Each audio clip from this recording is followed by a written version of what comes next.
muligt. Faseovergang. For eksempel fra fast til væske til gas.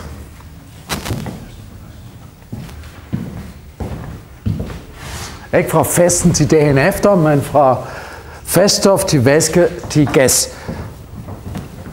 Stiger eller falder entropi? Mathias? Det stiger. Hvorfor?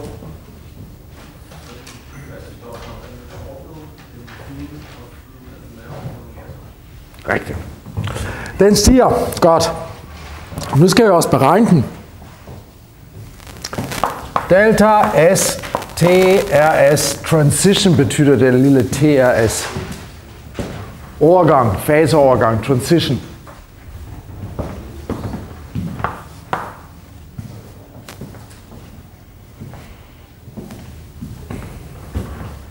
Okay, nu skriver der alligevel lige som en lille huskeseddel herop en gang til. Fra I til F, dq, ikke det er dq reversibel divideret med T. Det er den generelle formel. Hvad bliver det her til?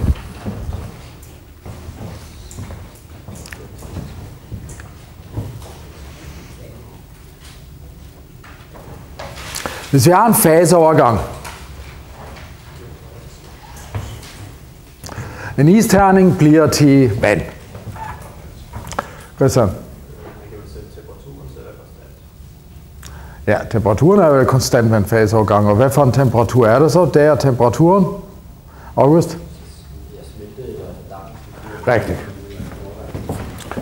Så vi er ved T transition, og den er jo derovre en bestemt værdi. Det plejer at være 243,15 Kelvin for smeltning i is. Så hvad er det normale faseovergangstemperatur? Det er den første. Så lad os antage, at vi gør det her under for eksempel atmosfæretryk eller et eller andet med bare konstant temperatur.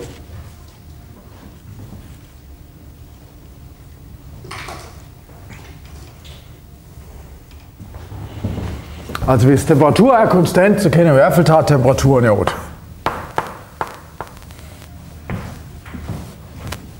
Temperatur er faseovergang. Men hvad bliver den reversible varme, hvis jeg har konstant tryk? Niklas? Det bliver jo en entropiændring. Fordi ved konstant tryk er varmen jo lige med delta H.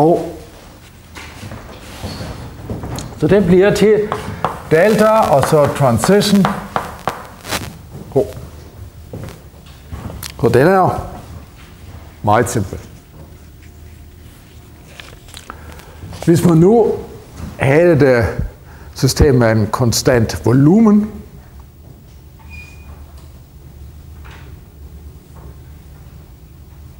ikke at jeg rigtig kan forestille mig, hvordan man gør det, men lad os nu bare antage det et øjeblik.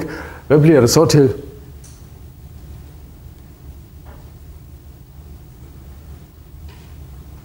Niklas?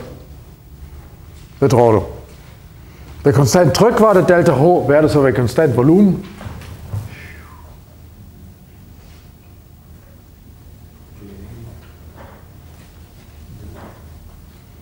Hvad er varmen ved konstant? Varmen lige med ved konstant volumen?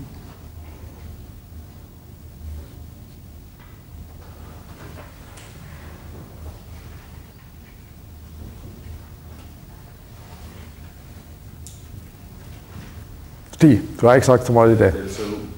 Det er jo bare delta U. Konstant volumen skal jeg altid tænke U. Konstant tryk skal jeg tænke H. Mathias, vil du sige noget og spørge? Godt.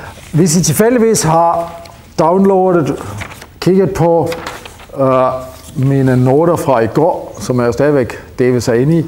Der er et fejl på den ene side, hvor der står Troutons regel.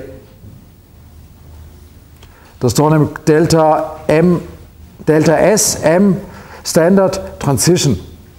Troutons regel er en regel, som gælder for fordampningsentropien. Og jeg har bare transition stående der skal VAP i stedet for. Troutons regel siger nemlig, Troutons regel, og I kan høre, min fransk er ikke særlig godt. Delta S standard molar for fordampning. Den er for mange stoffer omkring 85 joule per Kelvin og mol. Det er altså fra væsken til gas. Og for mange stoffer er den bare 85 joule per Kelvin og mol. Der er undtagelser, hvor den er anderledes. For nogle væsker er den større. Jeg har en idé om, og en idé for, hvorfor kunne det være, at for nogle væsker er den der fordampningsentropi større. Altså, at det der gælder for mange væsker, må jo betyde, at identiteten af de molekyler, som vi har i væsken, og derefter bag gassen, gør ikke en stor forskel. At de nogenlunde ligner hinanden. Men der må være nogle, som alligevel adskiller sig på et eller andet måde. August? Rigtigt. Vand har en helt anden en. Dem, som i væsken danner hydrogenbindinger, der er jo større orden, end hvis de ikke danner hydrogenbindinger. Og i gasfasen er der ikke nogen hydrogenbindinger mere. Så der stiger uorden jo større, hvis man kommer fra væsken til gas, end en væske, hvor der ikke er nogen hydrogenbindinger. Hvis kun har de normale von der Waals vekselvirkninger i væsken, og ellers er identiteten molekyler ikke så vigtigt, så er det de der 85. Men hvis vi har hydrogenbindinger, eksplicite retningsorienterede bindinger, som hydrogenbindinger jo er, så er der en større ændring.